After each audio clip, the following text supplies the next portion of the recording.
Hello and welcome to another Daily Muppet. In today's video, we're going to catch up on quite a bit that has happened since the last video, as I was gone over the long weekend for us in the States. We're going to talk about Ten Hag, the assistants, talk about the goalkeeping coach, a little story there, Sancho and Greenwood, some of the player discussions, Zirkzee moving forward, the Ligt, and everything else. So let's get into it with a brief new video. What do you think? Whoa, very nice. It's very cool, Bateman, but that's nothing. What do you think? Nice. But wait, you ain't seen nothing yet. White. Impressive. Very nice. Let's see Paul Allen's.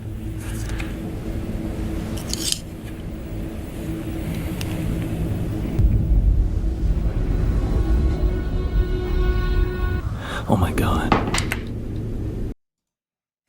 Okay, once again, thanks to Jevin. I want to put that out, and I probably will tweet that out when the announcement comes, but I thought it was worth mentioning on that. But let's first talk about Zirkzee. Obviously, this has been one that has been progressing over the last few days, the last week, and moving forward.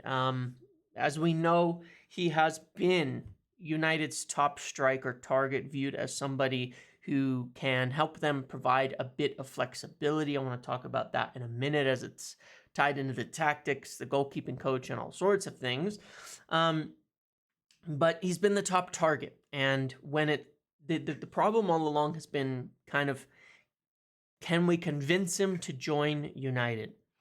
When it stalled out with AC Milan 3-4 weeks ago, I thought, this is sort of a tactic agents sometimes use to get other clubs involved. United were a little bit slow. They'd made some contacts. They'd been moving, but they were a little slow off the blocks in the whole review to actually get going on some of these other transfer targets. But they got involved. They've been happy with the transfer fee for a while. They were in discussions with the agent, and as I understood it, had been fairly happy just to pay the fee, even though they've been talking about it. The bigger situation, the bigger question had been convincing the player himself of the role on offer and wanting to join. And it seems that they have accomplished that as of now. The agreement that came on personal terms, as I understand it, was effectively that the player had said, yes, I'll be happy to join the club now. And so they said, good, we're ready. We're going to do this. We're going to talk to the club now and decide how to progress forward. Now, I mentioned this in a video on the 18th of June, maybe a little bit later than that, but that they were considering an alternative plan to paying the release clause. Where it stands today is they have told Bologna that they are willing to pay the release clause, but they would like to negotiate. And if they were not going to negotiate, then they will pay the release clause. Whichever way it goes, at this point in time, United have agreement from the player, agreement with the agent, agreement to join, agreement on everything, and a release clause that they're willing to pay. This is a transfer that is basically about to happen. It is there. But why would they be discussing this is essentially with a release clause of 40 million euros, they would have to pay that up front in order to trigger it, all in one payment. This doesn't change anything for PSR FFP, but simply from a cash flow perspective, it means they'd have to pay up all 40 million right away, on top of the other costs that they're going to have to pay to the player, the agent, all of that, signing bonuses, things.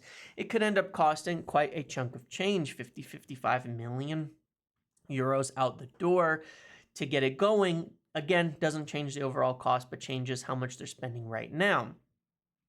So what they would rather do is work out an agreement with Bologna where they can pay maybe 42 or 43 million euros on a structured deal over 5 years.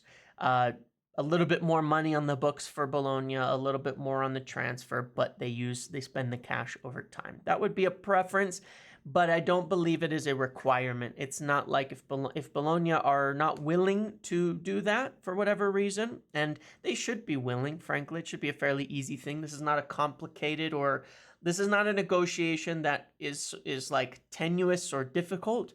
It's pretty simple. Are you willing to work with us on this? Because it would suit both parties.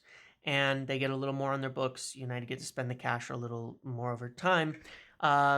So they're going to explore that, but likely just, it could be very fast. But given the players at the Euros anyway, they don't have to do it today. They could just give them time to think about it over the next couple of days and then agree. They probably want to get it done pretty quickly. It will happen.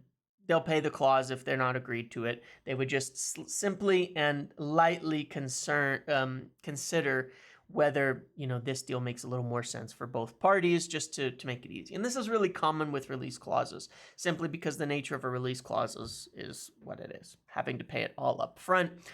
So they'll have those basic discussions now. So again, there's a report they have told them they're going to pay the release clause. Not quite. They've told them they're willing to, and they will, if they're not willing to negotiate on this. So they just kind of want an answer on that. But either way, it looks like Joshua Zirkzee will be Manchester United's first signing.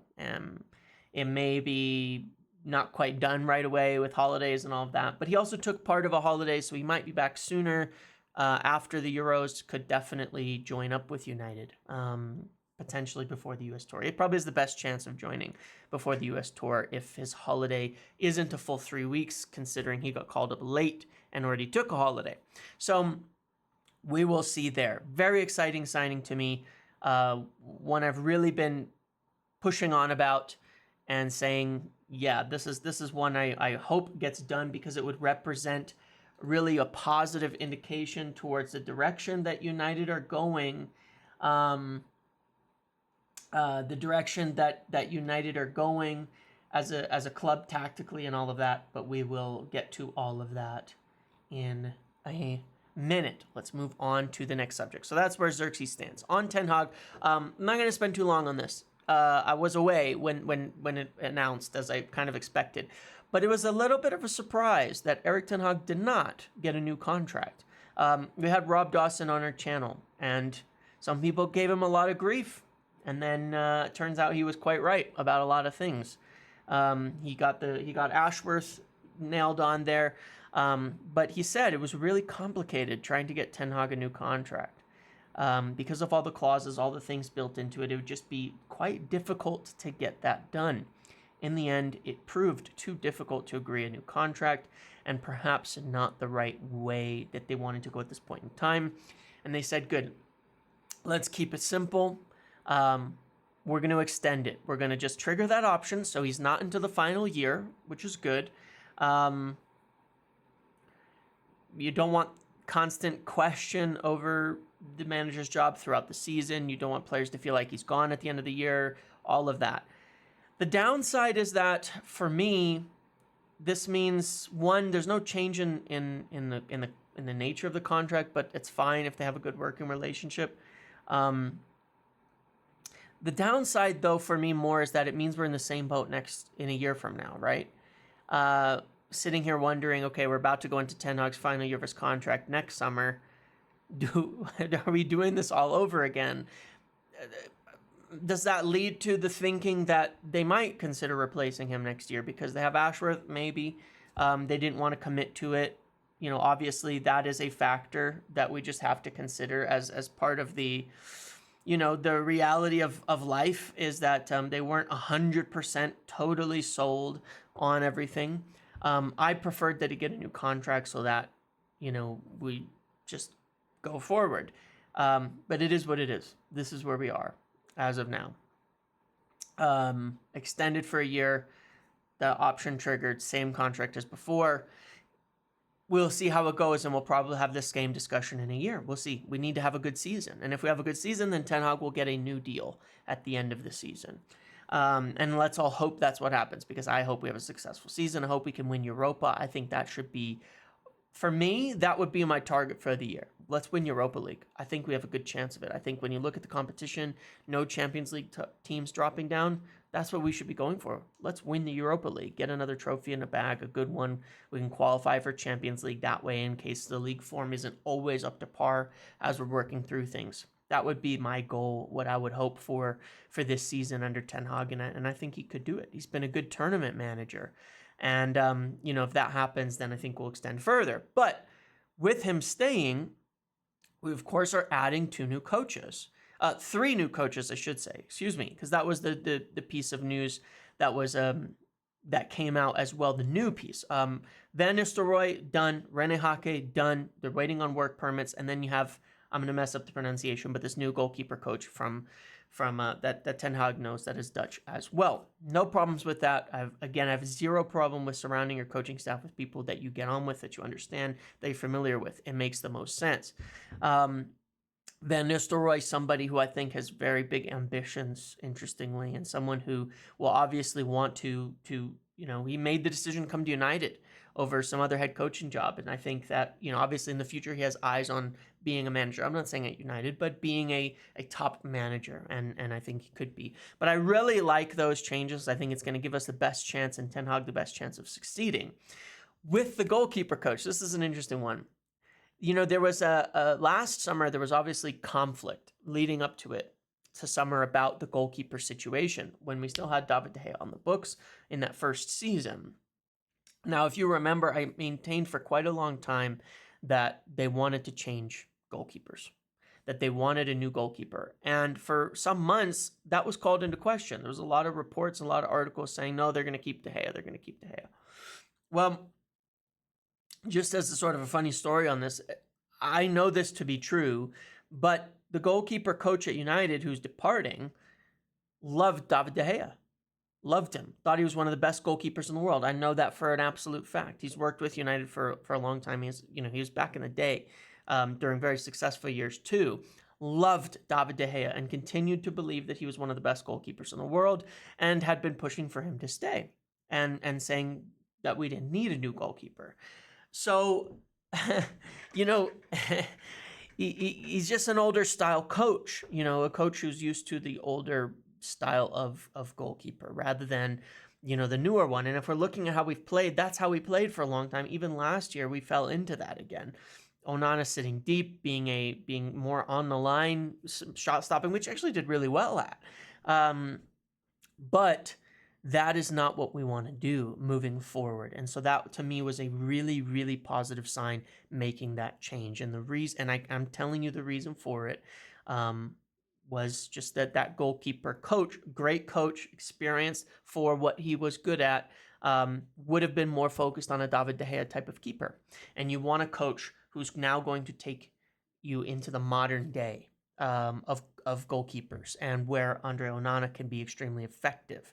We're talking about, obviously, the playing out the back instead of going long, but also the pressing up real high off your line, playing as almost that extra center back that Ten Hag has utilized at Ajax in the past, and I think will utilize moving forward. So that is a really interesting sign to me of what is to come. And that leads me to this point on kind of this tactical approach. Give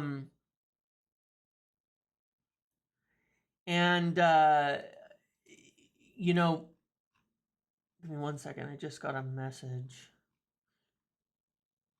I'm just reading something over here. Okay. Good. So, this gives me this interesting kind of tactical approach that will tie into the transfers and the talks with current players. I put out like a small, really, it was kind of silly, and I want to show this as well, though, maybe in a live this week, about my view on the kind of the tactical setup for United moving forward. I've had questions over Matthijs de Ligt as a fit. Zirkzee obviously brings something different to the table, and that is absolutely happening. And then in the midfield, the biggest link that we've had so far is to, of course, Ugarte. And with that, there's a bit of a different approach to things, which is kind of as I'm gathering and the way I was looking at it's starting to take form. And I put two little really silly graphics with art on it that I tweeted a while ago, and I'll do a new one of just kind of the lineups. But you have Zirkzee, who will drop in, who's also really quite a fantastic presser. Ugarte, who is a fantastic presser and having a really good Copa America, probably Uruguay's best player. Scored the decisive penalty as well to knock out Brazil. Good mentality, very tough. Also, if you're interested, check his injury record. That's what we need in our midfield. But strong pressing, strong counter pressing. Ligt, another player who will step up and raise the line. Goalkeeper coach leaving and a new one coming in where Onana will step up. It's all to me about making the pitch smaller for the opponents. If you look at the tactics, it's the way that these transfers are all lining up totally fit an approach that is about making the pitch smaller, pressing high, counter-pressing high, and really squeezing the opponents. And it looks like we're actually committing to that plan of moving forward tactically, and I love that. Zirkzee to me offers something different where, instead of playing three runners where you're sitting deep and hitting on the break with Højlund, Rashford, and Garnacho, you have flexibility in there where you have a player kind of dropping in again, and then they can play off of each other really well. But there's just a lot more flexibility. I think when we have Martial at striker, which would be the more similar measure, or Bobby Firmino would be another similar measure in terms of a player as Zirkzee, you can hit on the break in transition quickly. You can still score fast. You can still win the ball high and transition quick into attack. But it's not so much about the deep progressions, but about having the movements between your 9 and your 10 and all of that to break down, things. So I could strongly see, Ten Hag used to play this kind of like almost double diamond types of thing at Ajax, where the goalkeeper was the base and the two center backs and then one midfielder and Ugarte, and then you had your two kind of 8-10s, which would be Mainu and Bruno, and Zirkzee kind of dropping in there and them all kind of alternating. And I could see a lot of this, but either way, it all comes together to squeezing the field. And that is something we need to do to actually take control, to actually dominate games, and to actually progress. And the goalkeeper change is a big tell of that, in addition to obviously the transfers that we're seeing being targeted, pressing, stepping up, making the pitch smaller. And I'm very excited to see United progress that way. So, yeah. Moving forward from that into those transfers, obviously there's more to come. So what else is there? Number one, we've talked about Zirkzee. That is likely to happen. On Matthijs de Ligt, the discussion centered currently with Bayern over the makeup of the deal. Bayern want 50 million euros plus add-ons. United would like to propose around 40 million euros or so plus add-ons to reach 50 million euros. That's the nature of the discussion. They feel optimistic that Bayern will come down to their demands. However, it's going to be about the makeup of those add-ons. If it's 40 million euros plus 10 million euros and the 10 million euros are Ballon d'Or clauses, it's less likely that they're going to accept that. But if they're broken down into, 50 appearances, X number of the things that you can have in performance add-ons, Champions League appearances, these types of things, then it's more likely to occur.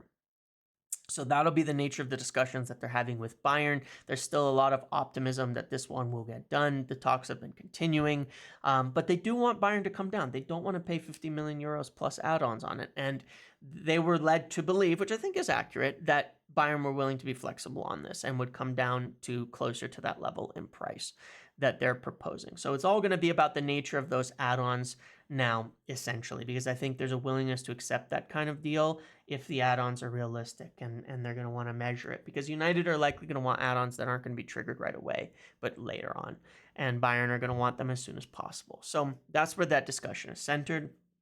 On Ugarte, the interest is still there. There's other midfielders that we've talked about. Ugarte would be leading mostly because they've already held a lot of discussions.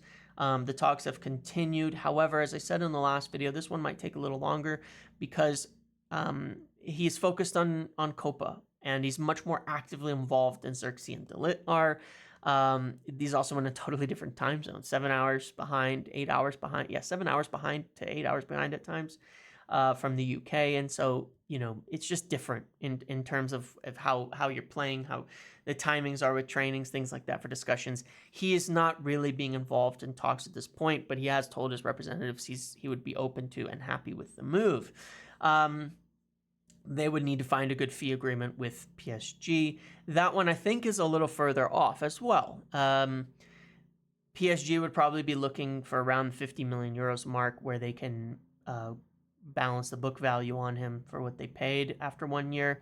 United are going to want to get into that 35. Again, a really similar deal, 35 to 40 million euros, maybe some add-ons on top of that. So those discussions will probably accelerate a little bit after the Copa, but also after some outs. There you go for people who enjoy the lawnmower. He's here. The lawnmower legend is here.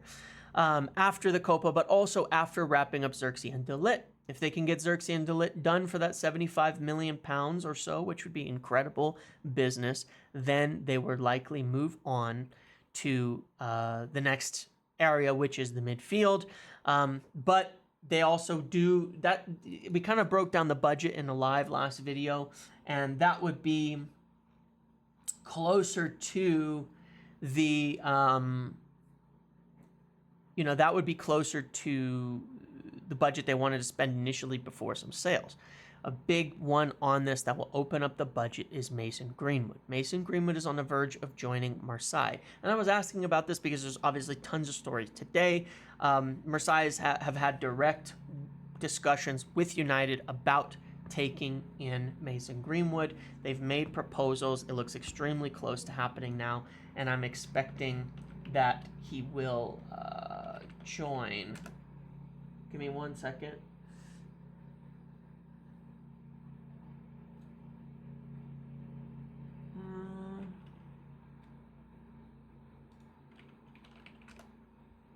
Just making sure I understand this. So yes, so they're expecting that he will join, and they need a forward.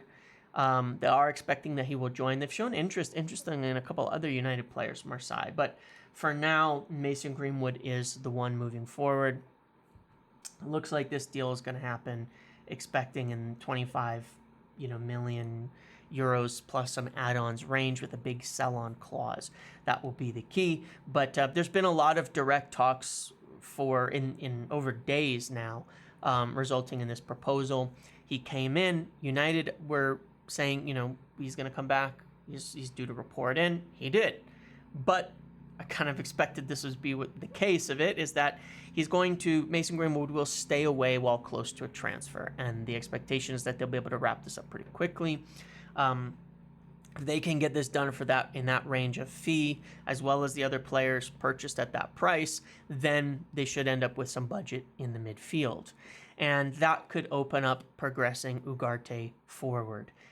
They still have to resolve the futures of a few players: Eriksen, Scott McTominay, and Casemiro. All three players who are due to have discussions with the club about their position. All three players who are looking at leaving. And all three where they're going to probably need to move at least one of them to make more significant signings. That being said, they brought in Amrabat last year, and I think he's sort of the backup plan if they didn't have the money to buy another player. But you'd have to think that even if nobody else departed, they would need to bring in a number 6 to even rotate with Casemiro. And in this set, if Casemiro were to stay. And so, again, it still makes sense to bring in Ugarte either way. But Eriksen is interested in moving on potentially. Obviously, Kobbie Mainoo, Bruno Fernandes, Mason Mount are set to play much bigger roles. Eriksen would be interested in going elsewhere and looking at that. I don't think United would recoup anything there. Scott McTominay wants to clarify his future and is due to have some discussions when he returns about that, because otherwise they're going to end up having to trigger +1 soon and figure that out. And Casemiro, there's still interest from Saudi, but they have not, as of yet, made their move. but their window isn't open yet, and they're still deciding on budgets. One thing that I did put out, and this is relevant to these talks and transfers and all that, is that a Saudi club came in for Marcus Rashford. They were told he's no interest in joining Saudi at this time. There are other clubs, quite a number of clubs, asking over Marcus Rashford at this point in time, but he is one of these ones due to have discussions, and I'll talk about those talks kind of in a minute. Actually, let's talk about them now. So we've spoken about Mason Greenwood and his situation. Jadon Sancho, there was discussions over whether or not, on what would happen here, and it wasn't actually totally clear. He is again due to report for training. There was going to be discussions about whether or not, how this goes here. Wilcox knows him, Ashworth in now. Do they try to resolve this? And as I understand it, this is still something that was slightly up in the air. After previously looking like he would for sure depart, he's still likely to, but it's still up in the air. And there was a big question, would he actually even show up today for training? And that is an unknown. As of yet, he's not been pictured. I can't say that he has or hasn't. I've been asking. I'm waiting to see if I can get an answer on that because I'm curious as to whether he actually showed up or not. He was asked to, he was supposed to, unless something changed at the last second. He should have shown up for training, but as of yet not being pictured. Now, of course, that could be on purpose too. Given the delicateness and the difficulty of the situation, United wouldn't be plastering up there, alongside all the other players saying, Sancho returns to training, all that, while we still have this kind of ongoing situation with the manager that needs resolved. But there were discussions internally among the staff, the executive team, as to how, as to how they would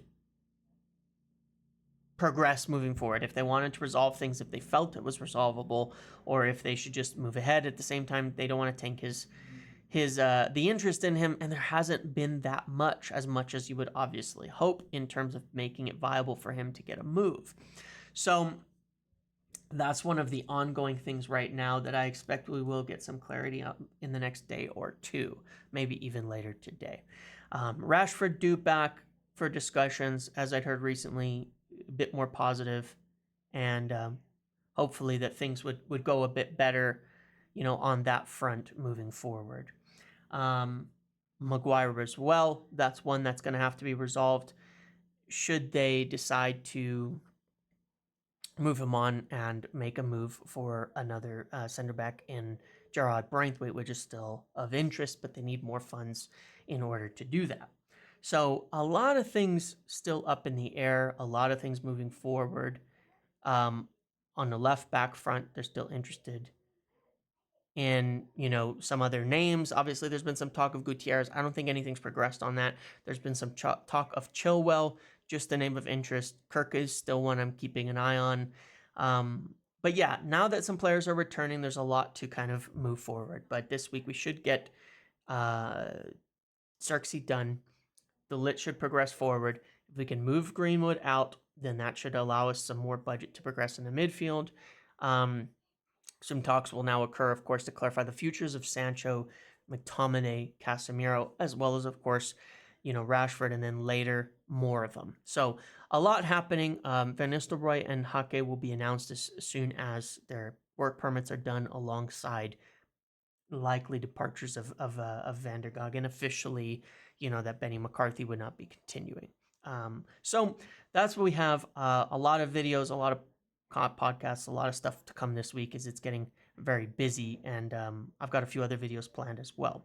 So that should catch us all up to speed as of today. A few things might get some answers to later on today that I'll definitely be reporting and keeping an eye on. But for now, that should keep us up to date. So thank you for watching this video. Make sure to like, comment, subscribe, turn notifications on, and I'll see you in the next one.